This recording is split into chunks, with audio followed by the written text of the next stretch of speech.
오늘은 넷플릭스 메가 히트작 더 글로리에서 일진 출신 이사라 역을 몰입도 있게 실감나는 연기를 보여준 김희열아에 대해서 알아보겠습니다. 대한민국 배우로 활동하고 있는 김희열아는 1989년생으로 올해 만 34세이다. 김희열아의 이름은 본명이고 무언가 미리 짐작한 아버지가 하얗고 깨끗해라 그렇게 살아라 라며 한글로 지어준 이름이라고 한다. 김희열아는 강원도 원주 출신으로 초등학교 때부터 중학생 때까지 무에타이를 배웠다고 한다. 그래서 선생님들께는 히어로, 다른 남자아이들이 놀릴 때는 히드라로 불렸다고 한다. 초등학생 시절에 스타크래프트가 유행하면서 생긴 별명이라고 한다. 김희열아는 원주에 있는 상지여자중학교와 북원여자고등학교 출신이다. 디스패치가 보도한 내용에 따르면 김희열아는 상지여중 일진 모임인 빅상지 출신이고 당시 빅상지는 갈취, 폭행, 폭언 등으로 악명이 높았다고 한다. 이 내용에 대해서는 조금 후에 자세히 다루도록 하겠다. 아무튼 김희열아는 당시 아버지의 사업의 실패로 부도를 맞았고 집에는 빨간 딱지가 붙었다. 그래서 용돈을 받기도 어려운 형편의 분식집에서 알바를 뛰었다고 한다. 학창시절 김희열아는 꿈꿔왔던 배우가 되기 위해 단편영화 내 가슴 속의 라겔롤의 배우로 참여하게 되었는데 빅상지 출신의 경험이 있었던 탓일까 공교롭게도 방황하는 비행청소년 역할을 실감나게 연기했다. 김희열아는 원주에서 학창시절을 보낸 후 경기도 이천에 있는 청강문화산업대학교 뮤지컬스쿨에 입학했다. 사실 이 대학교를 처음 들어봐서 잘 모르겠지만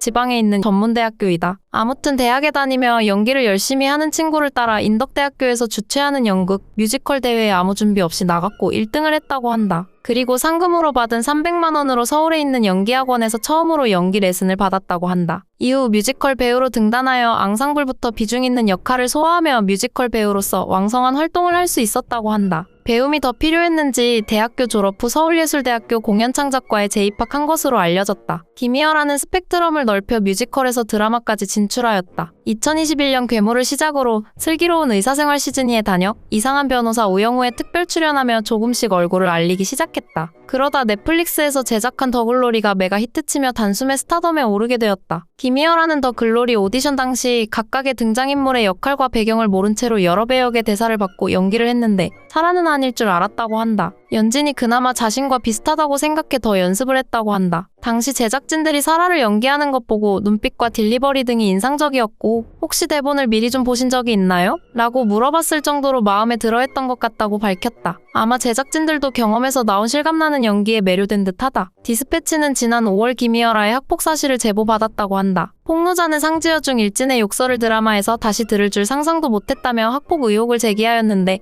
이에 디스패치팀은 지난 5월부터 6월까지 10여 명의 상지여중 출신을 만났다. 개인별 피해 사례를 접했고 그 중에서 증명 가능한 것들만 추렸다. 일진, 방관자, 그리고 사회봉사라는 키워드가 공통되었다고 한다. 마지막으로 당사자인 김희열아의 이야기를 들었다. 피해자의 기억을 기억하는지 묻는 디스패치의 질문에 김희열아는 빅상지 활동은 인정했다. 단 폭행 가담은 적극 부인했다고 한다. 김희열아가 중학생 시절 당시 상지여중에 빅상지라는 일진 모임이 있었는데 김희열아도 빅상지 소속이라고 한다. 빅상지는 또래들 중에서 공포의 대상으로 악명이 높았다고 한다. 김희열아는 피부는 하얗고 눈은 갈색이고 이름은 특이했다며 당시 또래들에게 주목을 받거나 왕따를 당하거나 둘 중 하나였다고 한다. 그래서 본인 스스로가 강해져야 놀림을 피할 수 있다고 생각하며 합리화시켜 일진 활동을 했다고 주장하였다. 이어 김희열아는 일진 학폭 논란에 대하여 죄송합니다. 저를 합리화하기에 바빴습니다. 나 정도는 가해가 아니잖아라며 애써 외면했습니다. 그런 생각들 자체가 문제였습니다. 사과하고 싶습니다. 라며 말을 전했다. 김희열아 학폭 의혹 취재는 지난 6월에 끝났지만 디스패치는 당시 김희열아가 출연한 경이로운 소문2의 편성을 기다리고 있던 상태와 이미 수많은 출연진과 제작진의 땀과 노력이 들어간 상태를 참작하여 학폭 보도를 3개월 뒤로 미루어 9월 취재 결과를 보도하였다. 일진 활동을 인정하고 사과하고 싶다는 김희열아 여러분은 어떻게 생각하시나요?